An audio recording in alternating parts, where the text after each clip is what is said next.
sobre enfermedades sistémicas y el compromiso renal que se da muchas veces en estos casos, ¿no?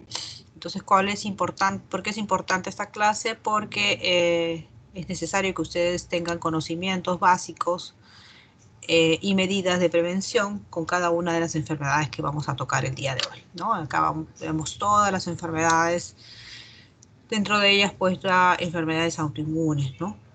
Que juegan un rol muy importante. Dentro de ellas es el lupus.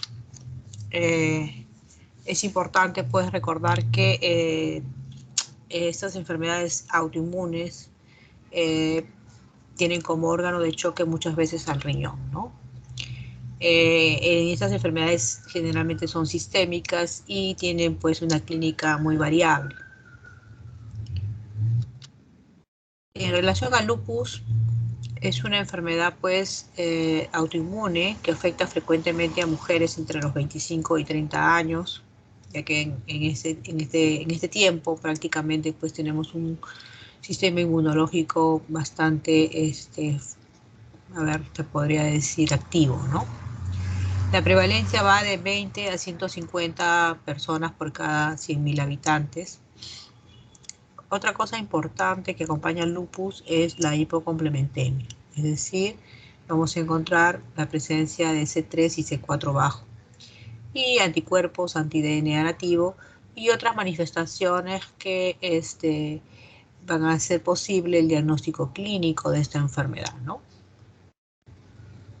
En relación al riñón, pues vamos a ver que muchas veces el paciente va a presentar proteinuria, azoemia, hematuria y otras características. Llama mucho la atención y es bien conocido el llamado sedimento telescopado, donde vamos a encontrar un riñón con una serie de cilindros.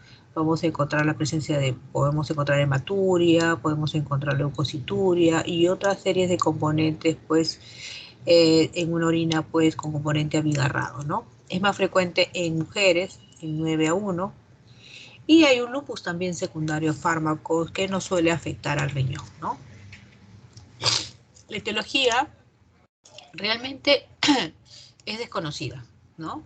Se han descrito varios mecanismos patogénicos, pueden ser genéticos, epigenéticos y ambientales que se sabe juegan un rol importante en la aparición del lupus y en su desarrollo. Sin embargo, la clave de esta patogenia es la pérdida de la tolerancia frente a antígenos nucleares y la consiguiente formación de autoanticuerpos. Entonces hay una alteración de la respuesta inmune para crear pues estos autoanticuerpos. Y además el otro problema es que hay una alteración en la depuración de estos complejos inmunes. Y por lo tanto, pues estos complejos que se van a encontrar aumentados, ¿no? Y circulando, se van a depositar en diversos tejidos. Ahora, hay una serie de criterios diagnósticos, porque acuérdense que el lupus el diagnóstico es tiene criterios clínicos, ¿ya? Dentro de estos, el más conocido prácticamente, porque ahora hay otro tipo de clasificaciones donde se le da cierto puntaje, pero el más práctico que se los he venido a traer es este criterio del American of Rheumatology para lupus, donde hablamos pues de eritema malar, eritema discoide, la fotosensibilidad, las úlceras orales, las artritis, la serositis, los trastornos renales, dentro de ellos la proteinuria, la presencia de cilindros, los trastornos neurológicos, los trastornos hematológicos, los trastornos inmunológicos y los anticuerpos antinucleares. Para diagnosticar el lupus se dice que 4 de estos 11 criterios son necesariamente, pues, tienen que estar presentes para hacer el diagnóstico. Para hacer el diagnóstico de la nefropatía lúpica vamos a tener que tener pues el apoyo de una biopsia renal, ¿no? Entonces, cuando hablamos de un compromiso renal, vamos a ver pues que esta va a estar mediada por inmunocomplejos. Entonces van a existir dos hipótesis del mecanismo patológico a nivel renal específicamente, donde se va a plantear que los complejos de anticuerpos contra el anti-DNA se van a formar en el glomérulo, es decir, in situ, ¿no? Entonces, además también va a existir la activación de los elementos del complemento por la vía clásica. Eso es importante. Otro mecanismo patogénico habla de más bien la reacción cruzada con los antígenos glomerulares como parte de la otra hipótesis del mecanismo patogénico, ¿no? Entonces, miren, tenemos complejos inmunes circulantes que se depositan en el riñón. Estos van a estimular la activación del complemento y la inflamación local y, por lo tanto, lesión renal, ¿no?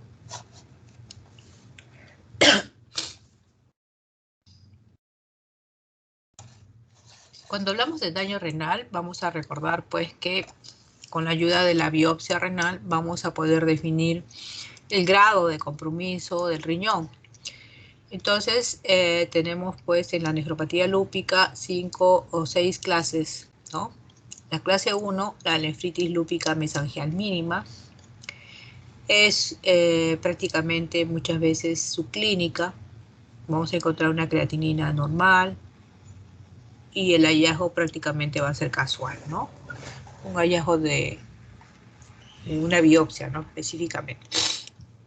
En la clase 2 vamos a encontrar una nefropatía lúpica proliferativa mesangial. Acá ya vamos a encontrar una microhematuria o una proteinuria, a ver, se podría decir menor, ya no nefrótica. En la clase 3, que es la más común, tenemos una nefropatía lúpica focal. Vamos a encontrar proteinuria, hematuria. Perdón, la más común es la difusa, perdón. Acá en la clase 3 vamos a encontrar proteinuria y hematuria. Puede haber síndrome nefrótico, hipertensión, aumento de la creatinina.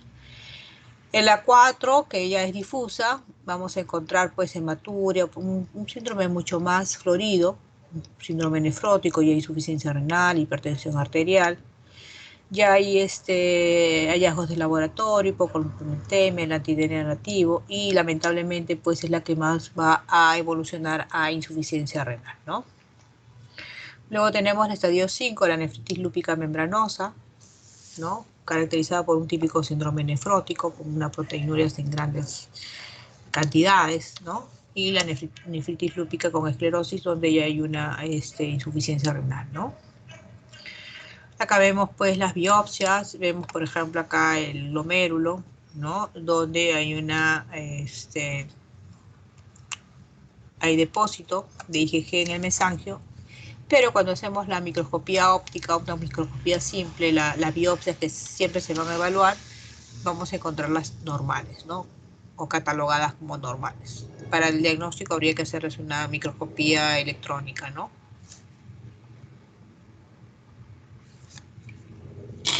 En el estadio 2 vemos la glomerulonefritis lúpica. La afectación se va a limitar al mesangio con proliferación mesangial difusa y depósitos mesangiales de inmunoglobulina G, inmunoglobulina M e inmunoglobulina A y complemento, ¿no? En la glomerulonefritis focal y segmentaria, es el patrón de las glomerulopatías primarias focal y segmentaria, vemos pues zonas de esclerosis, ¿no? A nivel de segmentos.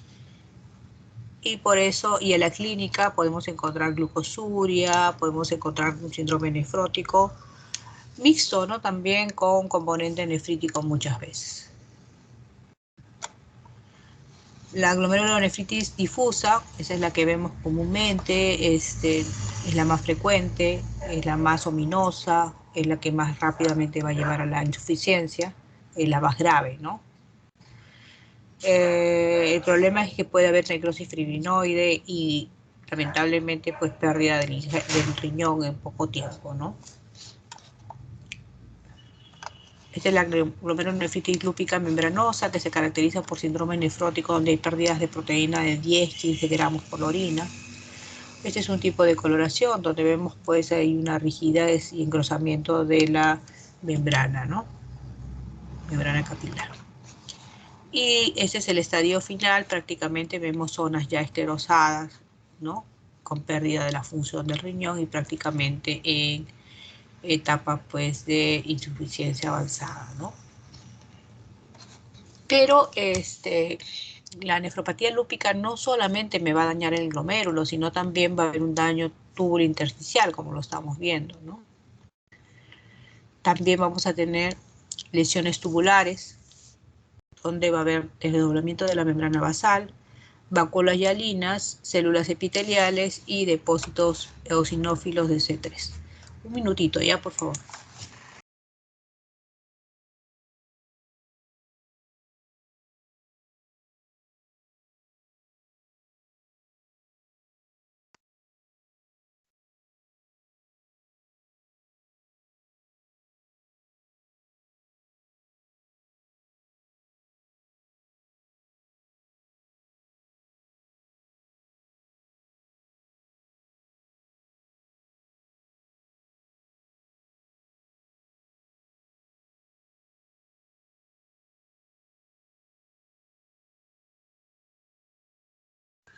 Muy bien, seguimos. Entonces, también glomérulo, va a estar afectado glomérulo, túbulos, intersticio y vasos, ¿no? En los vasos hay que caracterizarse, pues, los más ominosos son la microangiopatía trombótica, donde va a haber trombosis a nivel de los capilares. Y la verdad es que es lo más grave y lo más ominoso que se puede dar. El tratamiento, dependiendo del estadio, es por eso que es importante biopsiar a estos pacientes. El estadio 1 generalmente es inespecífico. El estadio 2 son los corticoides, usamos la prednisona por 1 o 3 meses. El estadio 3 y 4, igual, la prednisolona 1 miligramo por kilo por día por un mes y reducimos 5 a 10 miligramos por 2 a 3 años. En el estadio 5 ya vamos a usar, acuérdense que es la más común, prednisona por 1 a 3 meses, seguidos por dosis bajas de acetioprina, clorambucil y ciclofosfamida. Y el estadio 6, que ya habíamos visto de que era prácticamente prediálisis, ¿no? Es preparar al paciente para este tipo de procedimiento. Entonces, ¿cuál es el pronóstico? Obviamente, pues va a depender de lo que encontremos en la biopsia, ¿ya? Entonces la biopsia en este tipo de pacientes es importante para ver pronóstico y tratamiento. Otra cosa importante, que no existe correlación entre la clínica y la histología, por lo que es necesario la biopsia, ¿ya? Por ejemplo, si yo veo a un paciente que está con una proteinuria de 10 gramos, yo digo, es una membranosa y le voy a dar tratamiento de membranosa. No, porque la biopsia puede encontrar de repente otra cosa, ¿no? Los esquemas, ya hemos visto, dependen del grado de compromiso de la enfermedad, ¿no? Habíamos visto también que un 30% de los pacientes pueden llegar a insuficiencia renal crónica terminal, sobre todo en esta etapa de nefropatía difusa, ¿no? Otra cosa importante es que conforme avance la enfermedad renal, la actividad de la enfermedad obviamente va a disminuir. Luego tenemos otra enfermedad importante que es la vasculitis. Como su nombre lo dice, vasculitis es la inflamación de los vasos sanguíneos, ya sean arterias, venas o ambos, las cuales pues por esta inflamación vamos a encontrar pues que se va a producir una isquemia y como consecuencia una necrosis, ¿no? Del área que está irrigando este vaso, ¿no? La inflamación vascular puede acompañarse de una sintomatología general como fiebre, astenia, afectación del estado general y el desarrollo de manifestaciones locales, ¿no? Como por ejemplo, locales de acuerdo al órgano que se afecta. Si tenemos, por ejemplo, afectado el hígado, vamos a encontrar pues transaminasas elevadas. Si encontramos que el órgano afectado es el riñón, vamos a encontrar uricreatina elevada. Si es el corazón, vamos a encontrar enzimas cardíacas elevadas, ¿no? Entonces eso es importante, pero hay que recordar que el área más afectada se podría decir que es el de la piel y el tejido celular subcutáneo, ¿ya? Entonces, el diagnóstico de lupus, de la vasculitis en ese caso, perdón, es clínico epidemiológico, morfológico y serológico.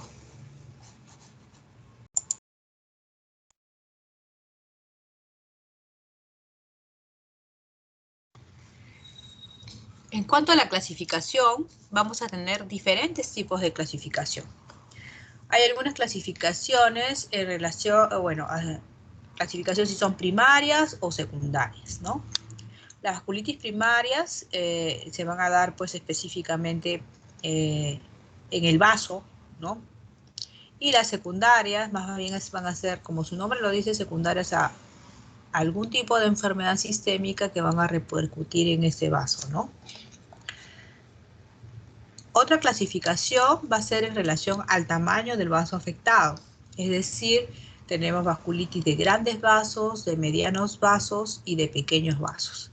Como el glomérulo prácticamente es un ovillo de capilares, entonces lo que más nos interesa en esta área son las vasculitis de pequeños vasos. Sin embargo, también hay que recalcar las vasculitis de medianos vasos porque en estos casos van a afectar a la arteria renal y muchas veces van a debutar como una hipertensión renovascular.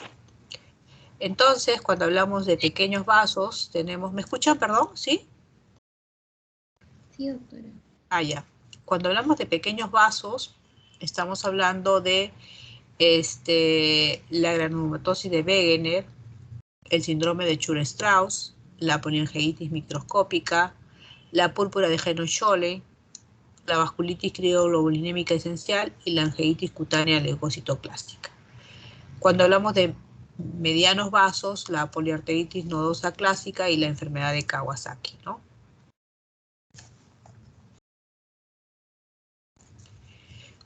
Otra clasificación es en base a los mecanismos patogénicos, por ejemplo, infección directa de los vasos, vasculitis por daño inmunológico o de causa desconocida.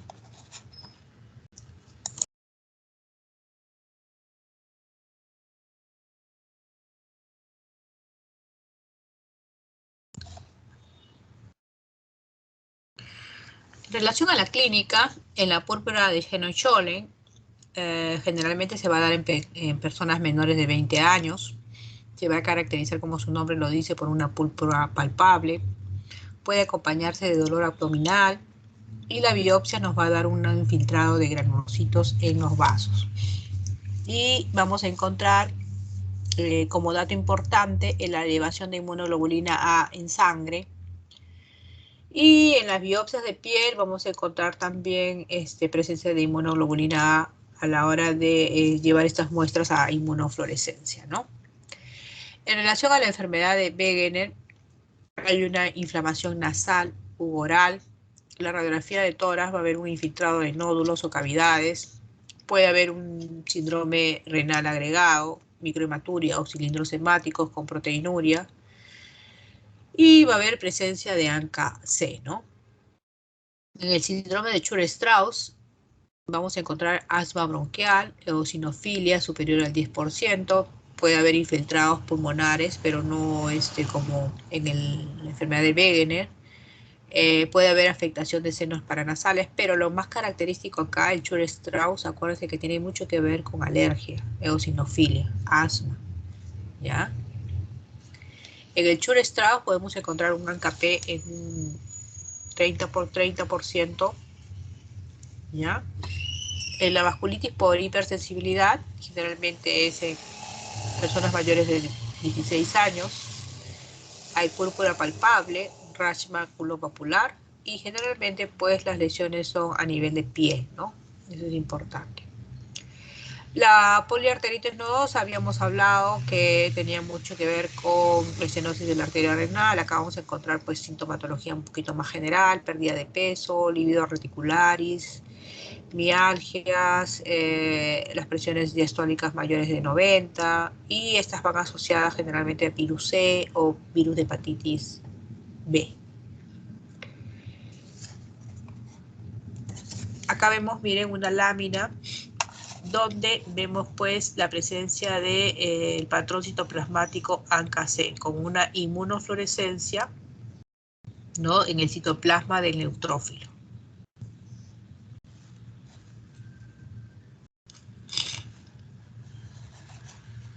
Esta imagen característica la vamos a encontrar en pacientes con la enfermedad de Wegener.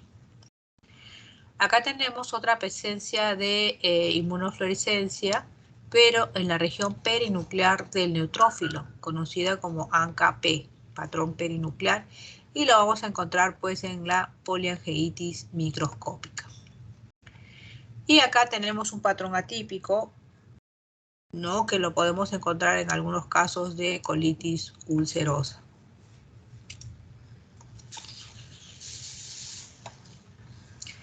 Entonces, para hablar de la poliarteritis nodosa, es una vasculitis necrotizante sistémica. ¿Se acuerdan que es de medianos vasos? Es idiopático, pero generalmente se asocia a enfermedades como la hepatitis B. Produce la clínica sistémica de fiebre, neuropatía periférica, mialgias, dolor abdominal y pérdida de peso. El órgano más afectado va a ser el riñón. Y la clínica es la hipertensión renovascular, donde vamos a tener presiones altísimas, la diastólica abuela, la sistólica abuela, en pacientes generalmente jóvenes. Y es importante porque si la diagnosticamos a tiempo, hacemos una angioplastía, dilatamos ese vaso y muchas veces pues también asociado y el tratamiento de corticoides, y vamos a encontrar pues una buena respuesta. Acá vemos unas láminas que se ven, pues hay una lesión de paladar duro y también vemos una lesión del tabique nasal y vemos también un compromiso pulmonar, ¿no? Entonces, la granulomatosis más poliangeitis, actualmente pues el nombre de Wegener se ha cambiado y se conoce como granulomatosis más poliangeitis, va a afectar al 70%, generalmente va a debutar como un síndrome nefrítico con hematuria y proteinuria en rangos no muy mayores. Vamos a encontrar afectación del tracto respiratorio como una otitis, mastoiditis, sinusitis. En la biopsia vamos a encontrar una glomerulonefritis extracapilar, la presencia de ANCA-C, y el tratamiento son corticoides e inmunosupresores. Otra característica importante es que, a diferencia de otras patologías, el complemento acá va a ser normal, ¿no? Y que nos va a ayudar mucho también al diagnóstico. La poliangeitis microscópica es importante porque las dos grandes enfermedades de los vasos pequeños son el Wegener y la poliangeitis microscópica, ¿no? Generalmente la poliangeitis microscópica se va a dar en personas ya mayores, de 60 a 70 años, y vamos a tener acá la presencia del ANCA-P positivo, ¿no? Tanto la la poliangeitis microscópica más el Wegener nos va a debutar con un síndrome pulmón-riñón, que significa que pueden debutar con hemoptisis, disnea, cuando ven las imágenes, pues lesiones a nivel pulmonar, ¿no? En ambas, el tratamiento es corticoides asociados a inmunosupresores, ¿no? Esta es una patología de Chur-Strauss. Vemos, pues, da más en adultos mayores de 40 años. No es común la afectación renal.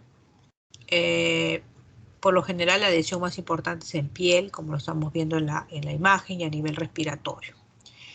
A nivel respiratorio vamos a encontrar asma o rinitis alérgica con elevación de la inmunoglobulina E y eosinofilia, ¿no? Acá también va a haber presencia de granulomas pulmonares. A nivel de piel, que les había mencionado, va a haber una afectación cutánea, la famosa púrpura, y nódulos cutáneos y subcutáneos, ¿no? En el Chur-Strauss puede encontrar presencia de ANCA-P positivo o ANCA-C positivo, ¿no? Al igual que las anteriores, responden bien a los corticoides y a los inmunosupresores.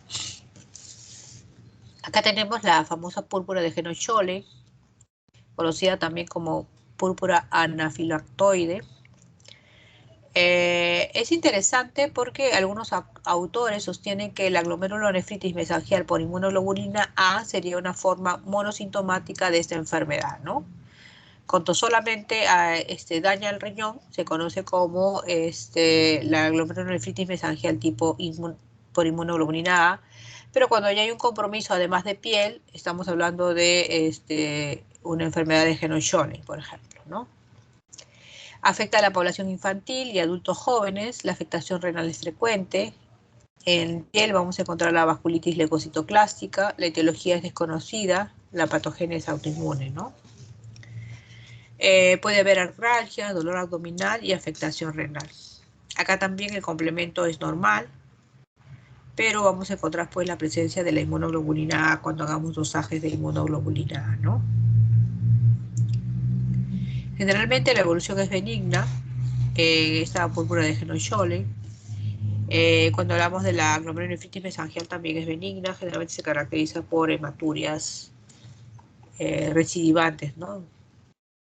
En cuanto a las crioglobulinemias, tenemos la crioglobulinemia mixta esencial, afecta más a mujeres de 50 años, aparece generalmente asociada a infecciones por hepatitis C o otras infecciones por hongos, bacterias y virus.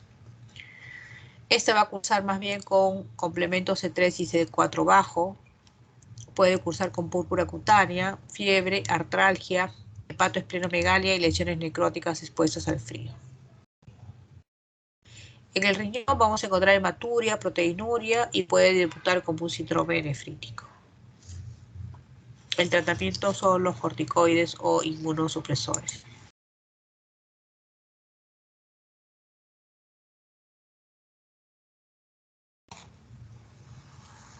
La artritis reumatoidea es una enfermedad que lleva a la inflamación de las articulaciones y tejidos circundantes. Se acompaña de enfermedad sistémica, ¿no? Vamos a encontrar pues que esta artritis reumatoide va a afectar al riñón de forma indirecta, ¿no?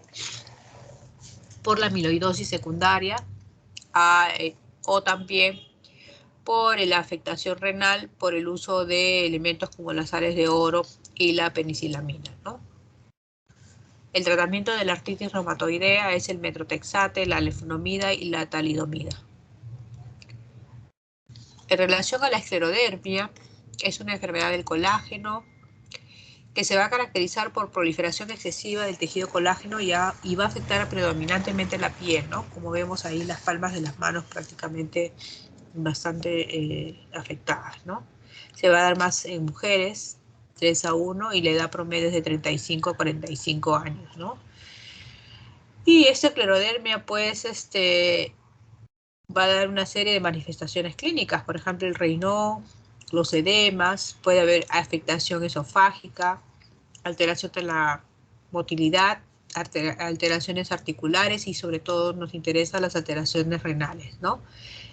Con proteinuria, con hipertensión y con insuficiencia renal, ¿no? Se dice que cuando hay afectación renal, es de mal pronóstico la enfermedad, igual que lupus y otras enfermedades, ¿no? El problema es cuando hay la crisis renal esclerodérmica, donde hay el paciente va a presentar hipertensión maligna, anemia hemolítica microangiopática, trombocitopenia, proteinuria, microhematuria y renina plasmática elevada, ¿no?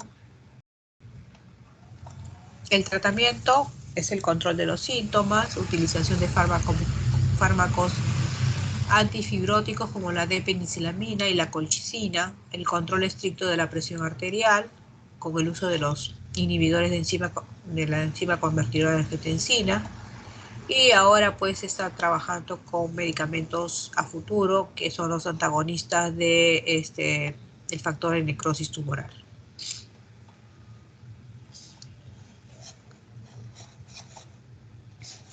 Con respecto al síndrome de Sjögren, recordemos que es un trastorno inmunitario en el cual se destruyen las glándulas que producen las lágrimas y la saliva, lo que causa pues resequedad en la boca y en los ojos, ¿no? Y puede producir un daño renal en forma de membrana, de glomerulonefritis membrano proliferativa o membranosa o nefropatía tubulointersticial, ¿no? Entonces se van a dar cuenta que múltiples enfermedades sistémicas de una u otra forma van a afectar de forma directa generalmente o también en algunos casos de forma indirecta a nuestro riñón, ¿no? Acá en el Sjögren, a veces hemos encontrado un compromiso mixto y vamos a encontrar pues un infiltrado a nivel del intersticio, ¿no? Muy pocos casos, gracias a Dios, llegan hacia la insuficiencia renal terminal. Luego tenemos un síndrome urémico hemolítico, que son entidades distintas, ¿no? El urémico hemolítico y la púrpura trombocitopénica trombótica son enfermedades distintas. Acá había un error, no sé por qué está alteraciones de la disproteinemia que está más abajo. Pero comparten mecanismos patogénicos comunes, además de manifestaciones clínicas parecidas. Ambas enfermedades se van a caracterizar por insuficiencia renal aguda, anemia hemolítica, microangiopática y trombocitopenia. Pueden darse a cualquier edad, aunque es característico el síndrome urémico hemolítico típico que se da en niños, mientras que la púrpura trombocitopénica trombótica se va a dar en adultos.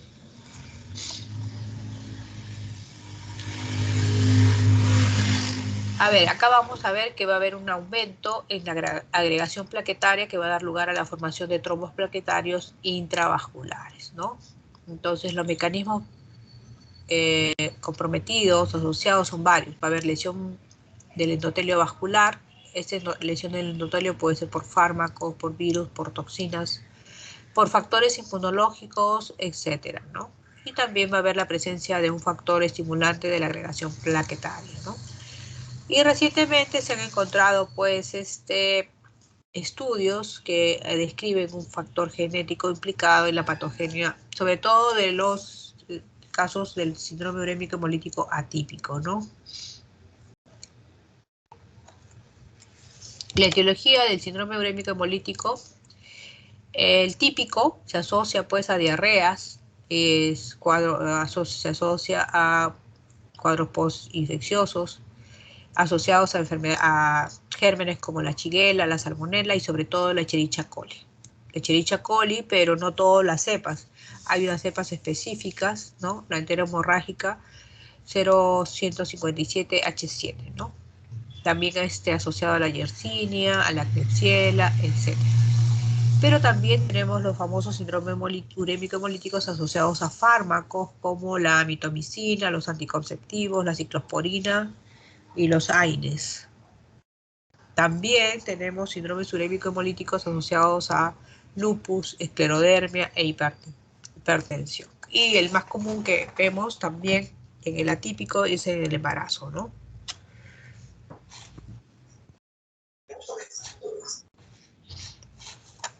En relación a la clínica, vamos a encontrar que muchos de estos pacientes van a presentar insuficiencia renal aguda. Vamos a ver que también esta insuficiencia renal aguda, por lo general, pues los pacientes debutan con síndrome nefrítico. La evolución es bastante abigarrada.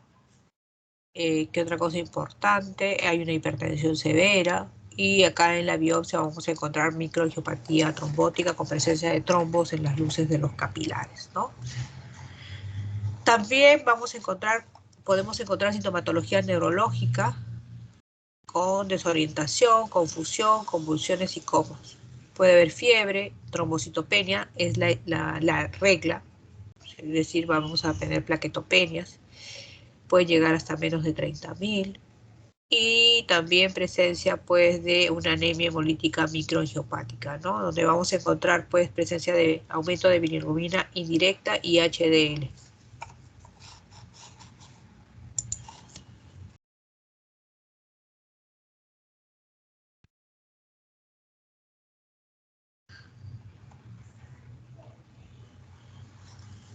En cuanto al tratamiento, tenemos que el síndrome urémico hemolítico clásico, el tratamiento es de soporte. El clásico es, obviamente, si está asociado a una diarrea por Escherichia coli, te da tratamiento de antibiótico, hidratar, etcétera, ¿no? Pero si es un atípico, hay que darle pues plasmaféresis más corticoides. El síndrome antifosfolipídico. Este síndrome antifosfolipídico puede ser primario o puede ser secundario a enfermedades autoinmunes como el lupus. Generalmente el más conocido es asociado al lupus. Un poquito más raro asociado a fármacos o infecciones, ¿no? ¿Y por qué es importante? Porque vamos a encontrar pues que hay trombosis, presencia de accidentes vasculares a nivel arterial o venoso, ¿no? Se ve mucho a veces hay pacientes que tienen embarazos, pérdidas, abortos, es decir, muerte fetal después de las 10 semanas sin causa aparente, ¿no? Y se encuentra pues que se tiene presencia de estos anticuerpos antifosfolipídicos. El diagnóstico se hace con estudios laboratoriales, donde va a haber presencia de anticuerpo anticoagulante lúpico, anticuerpo anticardiolipina y anticuerpo anti-B-glicoproteína. Las manifestaciones clínicas, vamos a encontrar pues que va a haber una afectación renal del 25% con presencia de trombos, ¿no? En la biopsia. El fallo multiorgánico, es decir, de varios órganos, se va a dar en más o menos 0.8% con oclusiones vasculares múltiples. El tratamiento, como tiene mucho que ver con la trombosis, es el uso inmediato de heparina y posteriormente de coagulación oral. ¿Qué más importante? En casos de compromiso renal podemos hacer uso de la plasmaféresis, corticoides y anticoagulación crónica. Hay el famoso síndrome antifosfolipídico catastrófico, donde obviamente es importante, la evolución es tórpida. Hay que dar tratamiento temprano con heparina o anticoagulación oral, corticoides, altas dosis, y en algunos casos incluso vamos a usar, ser más agresivos con el tratamiento con plasmaféresis o inmunoglobulinas. Habíamos hablado más temprano en estas láminas de las enfermedades pues, que se daban en medianos vasos, sobre todo las vasculitis de medianos vasos en pacientes que habían tenido pues, diagnóstico de hepatitis B, ¿no? Entonces, la afectación renal es rara en la infección aguda, específicamente de la hepatitis B. Pero en los pacientes que ya han tenido ya diagnóstico y son pacientes portadores crónicos de estos virus, van a presentar pues la famosa glomerulonefritis membranosa, la glomerulonefritis membranoproliferativa, la panarteritis nodosa o poliarteritis nodosa que ya la hemos visto en medianos vasos, y definitivamente pues todos estos compromisos se pueden dar en un paciente que tiene antecedentes de hepatitis B o son portadores del antígeno de hepatitis B. Obviamente el tratamiento de estas glomerulonefritis es tratar la infección de la hepatitis B, ¿ya? Y en estos casos, si todavía está con infección por hepatitis, no es recomendable tratarlos con corticoides e inmunosupresores. ¿En qué casos yo trato con corticoides e inmunosupresores? Cuando más bien es una respuesta a un virus, ¿no? Específicamente, pero que como que aclararon el virus y solamente, por ejemplo, en el caso de, presentan, por ejemplo, anticuerpos. En ese caso sí podríamos usar los corticoides y los inmunosupresores, ¿no? En relación a la hepatitis C, se han descrito 3 tipos: la crioglobulinemia, la glomerulonefritis membranoproliferativa y la glomerulonefritis membranosa, ¿ya? Hay otras formas también de afectación glomerular asociados a este virus C, como por ejemplo la nefropatía por IgA, la glomerulonefritis postinfecciosa, la nefropatía membranosa, la microangiopatía trombótica, ¿no? Y como en el caso anterior es tratar la hepatitis, ¿no?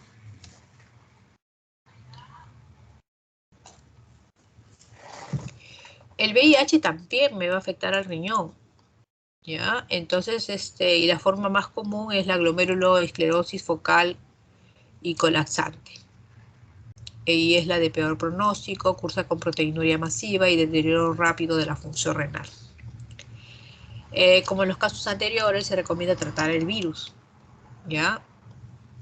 Entonces, el compromiso renal puede ser de múltiples fármacos. Podemos tener una insuficiencia renal aguda asociada a sepsis o fármacos.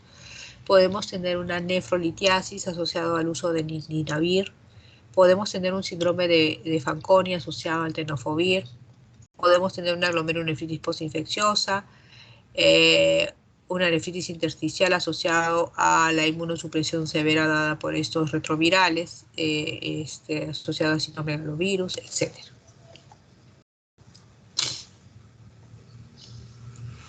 Y este es en relación a las disproteinemias, esto tenemos la amiloidosis renal.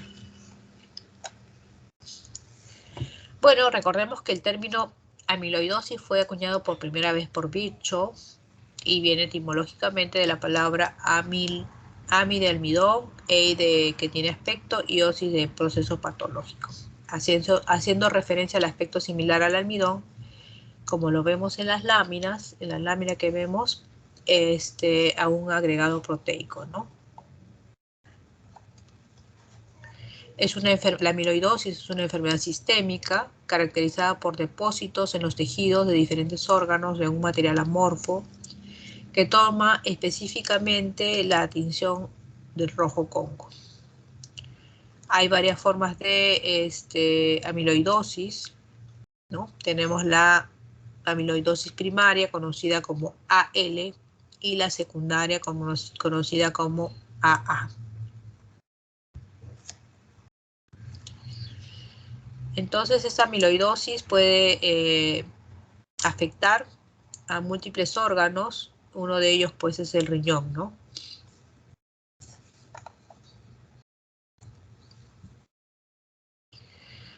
Acá vemos, miren, la presencia del rojo Congo y también tenemos la coloración a la inmunofluorescencia de la birrefringencia del verde manzana, ¿no? A la luz polarizada.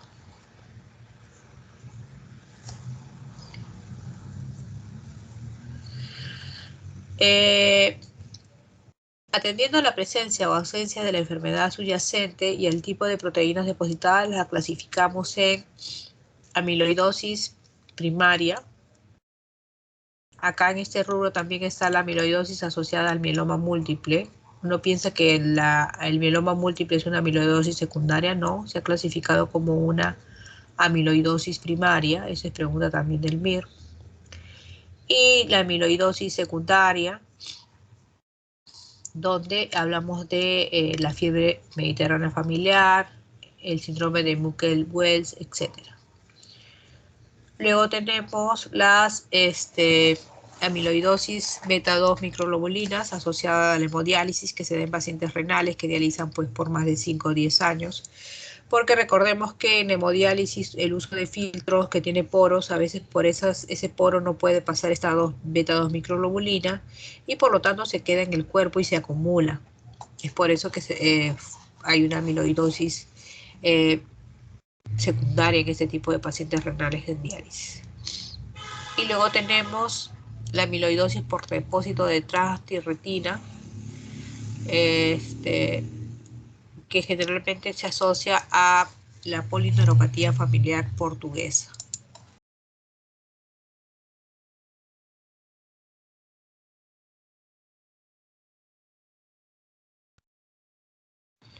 En relación a la amiloidosis primaria, donde vemos pues que no existe una patología, una enfermedad asociada, se podría decir, a excepción del mieloma múltiple, ¿no? En este caso. Y en la secundaria vamos a encontrar pues que puede ser secundaria algún tipo de enfermedad sistémica, como por ejemplo una tuberculosis, una osteomielitis, etc.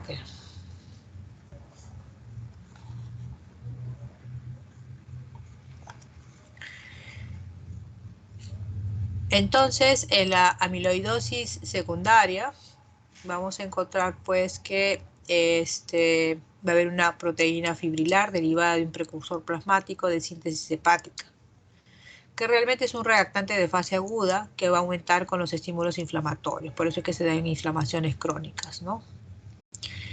La sintomatología de esta amiloidosis secundaria es inespecífica, siendo la proteinuria uno de los primeros datos sospechosos, ¿no? Acá tienen toda la gama de patologías que me pueden dar amiloidosis secundaria. Se dan cuenta que son un montón. Desde enfermedades inflamatorias, la artritis inflamatoria, la enfermedad inflamatoria intestinal, las enfermedades autoinflamatorias, las inmunodeficiencias, las neoplásicas, etc.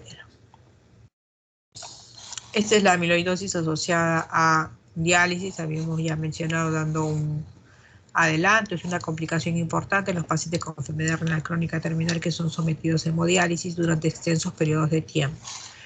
Está formada por diferentes sustancias, algunas de ellas de carácter fibrilar como la beta-2 microglobulina. Hay depósito de amiloide en las articulaciones y otras alteraciones como el síndrome del túnel del carpo. El depósito de amiloide comienza tempranamente 1, 2 o 3 años antes de la aparición de los síntomas y signos del síndrome del túnel carpiano. Estas son amiloidosis hereditarias, la de fiebre mediterránea familiar y el síndrome de Muckle-Wells. En la fiebre mediterránea familiar se da más en varones, tiene una transmisión autosómica recesiva. Entonces vamos a ver que edemas malolares secundarios a la afección renal, ocasionalmente diarreas y o vómitos. Vamos a encontrar visceromegalia, hepatomegalia y esplenomegalia. En el síndrome de Muckle-Wells vamos a encontrar una enfermedad inflamatoria hereditaria, episodios de fiebre, dolor abdominal, urticaria y artritis. Esta es la amiloidosis por depósito de transtierretina. Es una polineuropatía familiar portuguesa. Esta última se caracteriza por tener antecedentes hereditarios con un patrón autosómico dominante y que sucede antes de la tercera o cuarta década de la vida. La clínica más sugestiva es la polineuropatía sensitiva y el método diagnóstico es la biopsia del nervio periférico. ¿Cuáles son las manifestaciones clínicas de las amiloidosis?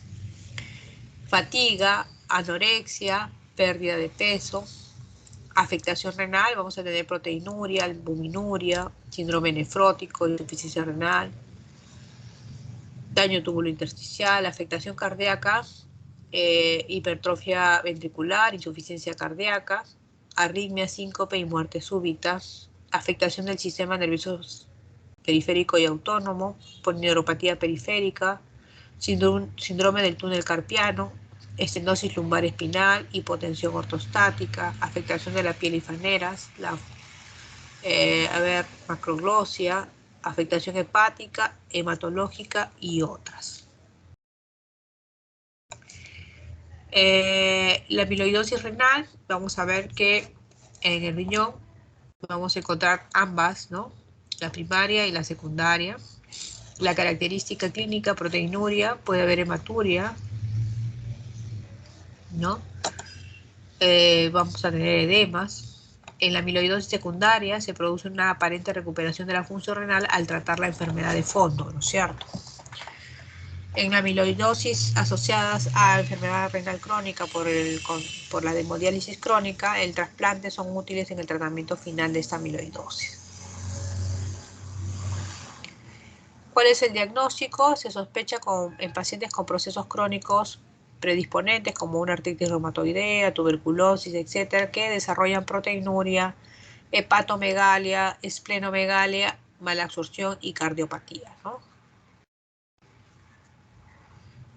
Muy bien. La amiloidosis sistémica primaria hay que tenerla presente en cualquier persona con un proceso infiltrativo difuso no inflamatorio con afectación de tejidos mesenquimatosos. Hemos visto que hay un componente heredofamiliar importante, hay que tenerlo bastante en cuenta, ¿no? El diagnóstico se basa en la biopsia. Esta biopsia puede ser de grasa subcutánea, puede ser una biopsia rectal, que son menos invasivas que las biopsias renales, ¿no?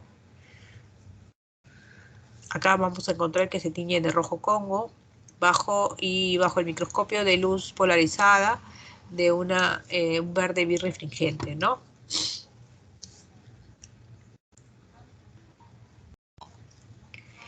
El pronóstico, la amiloidosis tiene una evolución fatal, realmente en pocos años. Generalmente la causa de muerte son las enfermedades cardíacas o las renales, pero también la muerte súbita, ¿no? La amiloidosis secundaria, obviamente, depende pues de la enfermedad de fondo y hay que tratar esa enfermedad, ¿no? En amiloidosis generalizada, la sobrevive de 5 a 10 años. Cuando la amiloidosis se asocia a enfermedades como el mieloma múltiple, el pronóstico es muy sombrío, ¿no? Como sabemos. No existe un tratamiento específico para ninguna de estas formas de amiloidosis.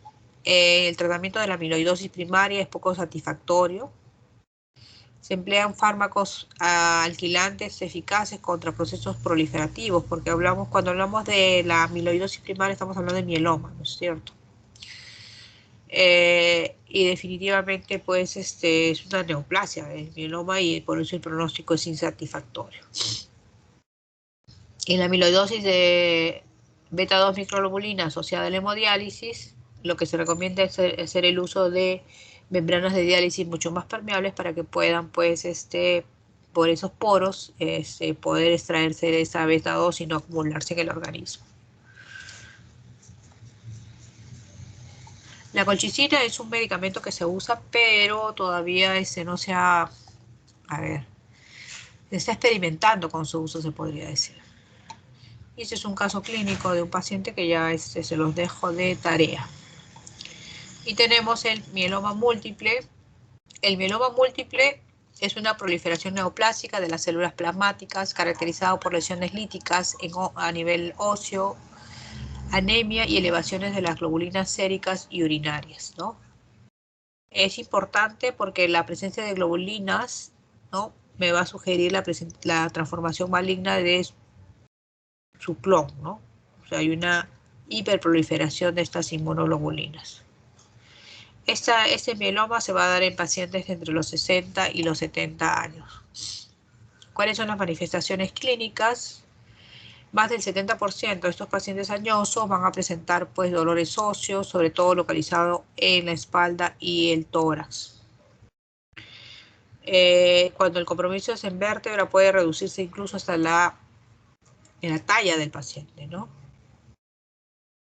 ¿Qué otra cosa importante? Otro dato, puede haber anemias, hipercalcemia.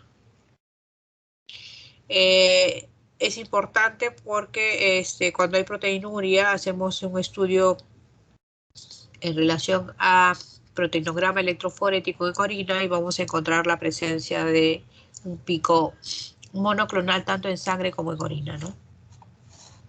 Que lo estamos viendo acá en esta imagen.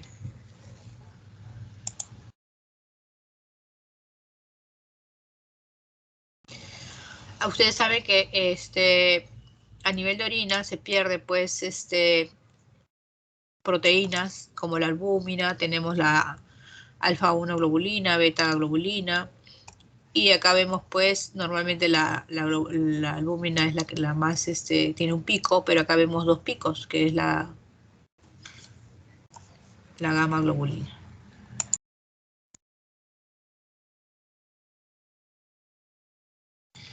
Vemos en los estudios radiológicos, vemos unas imágenes, no sé si la puedan ver, pero como monedas osteolíticas redondas, ¿no? Ensacabocado se conocen, ¿no? Los huesos más afectados son las vértebras, el cráneo, la jaula torácica, la pelvis y la región proximal del fémur. Miren, abajo se ve importantemente cómo compromete, ¿no?, específicamente esta enfermedad. La hipercalcemia y el aumento de la creatinina pueden detectarse en un 20% de los pacientes.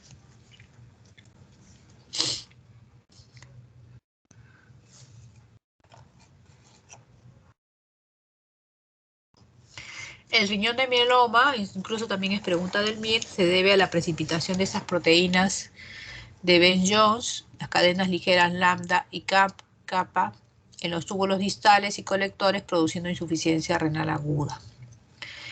El famoso síndrome de Fanconi es la intoxicación de estas células de túbulo contorneado proximal por estas proteínas que se precipitan, ¿no?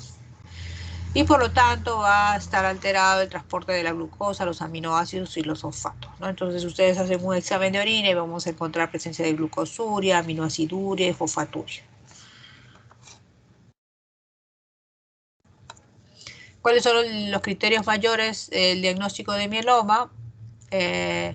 Un plasmocitoma demostrado por biopsia, plasmocitosis en médula ósea mayor del 30%, componente monoclonal de inmunoglobulina G, Criterios menores, y lo estamos viendo en las láminas, ¿no?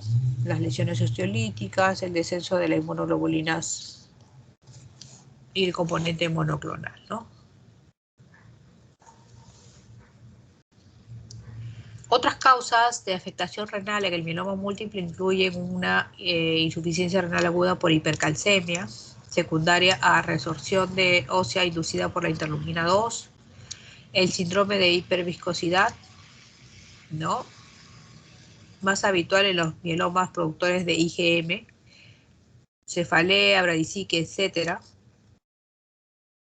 Mayor sensibilidad a contrastes yodados y mayor predisposición para infecciones. Acuérdense que en el mieloma múltiple, ¿qué tipo de inmunoglobulina está más elevada? Es la inmunoglobulina G, ¿no es cierto? Muy bien.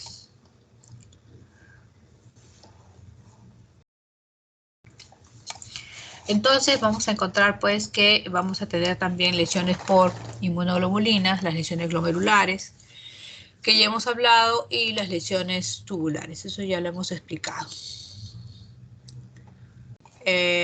Habíamos visto pues el tema de la hipercalcemia, el síndrome de hiperviscosidad, etcétera, etcétera. Otra patología importante en relación a disproteinemias es la macroglobulinemia de Waldenström. ¿Ya? Al igual que el anterior, es un trastorno proliferativo linfoplasmocitario maligno crónico infrecuente, caracterizado por infiltración de la médula y producción monoclonal de inmunoglobulina M, a diferencia del mieloma, que es inmunoglobulina G. ¿Ya? Es una enfermedad esporádica y su causa es desconocida. El principal factor de riesgo para el desarrollo de la macroglobulinemia de Waldenström es la preexistencia de gamapatía monoclonal inmunoglobulina M de significado incierto. Entonces, es más frecuente en varones que en mujeres de edad media 65 años con una supervivencia mediana de 5 años. ¿Qué significa? Que yo puedo tener una hipergamaglobulinemia y no necesariamente tener mieloma, pero pues hay que hacer seguimiento en estos pacientes porque de repente es una forma inicial de presentación. Igual yo puedo tener una IgG elevado y no necesariamente es una macroglobulinemia del Waldenström, pero hay que hacer un seguimiento porque en algún momento probablemente sí lo tenga. Las manifestaciones clínicas: fiebre, pérdida de peso, sudoración nocturna, mal estado general, astenia, anorexia, síndrome de hiperviscosidad, citopenias, visceromegalia, adenopatías, insuficiencia renal, amiloidosis. Lo más característico de la enfermedad de Waldenström es la hiperviscosidad, y del mieloma es la hipercalcemia, ¿ya? Entonces acá vamos a encontrar hemograma, bioquímica con beta-2 microglobulina y coagulación, es lo que voy a pedir, un índice de viscosidad sanguínea, la biopsia de la médula, la biopsia de ganglios, la inmunoelectroforesis, las crioglutininas, los virus de hepatitis, la TAC, etc. El tratamiento, generalmente voy a dar una hidratación agresiva, voy a alcalinizar la orina, voy a evitar obviamente los AINES, todo lo que son nefrotóxicos. El manejo de la hipercalcemia, vamos a darle en estos casos también, en algunos casos puede dar el tema de la hipercalcemia, la hidratación, los bifosfonatos, ¿ya? Y cuando el compromiso es mucho mayor y activo, voy a tener que dar plasmaféresis y en algunos casos hemodiálisis. Acá hay un caso clínico de una macroglobulinemia de Waldenström. Muy bien, ¿hasta acá alguna pregunta?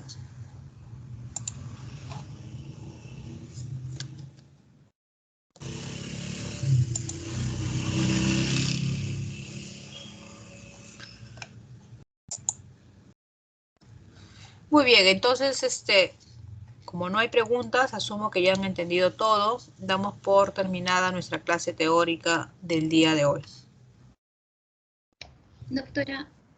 Sí. Sí, doctora. Buenas noches. Bueno. El examen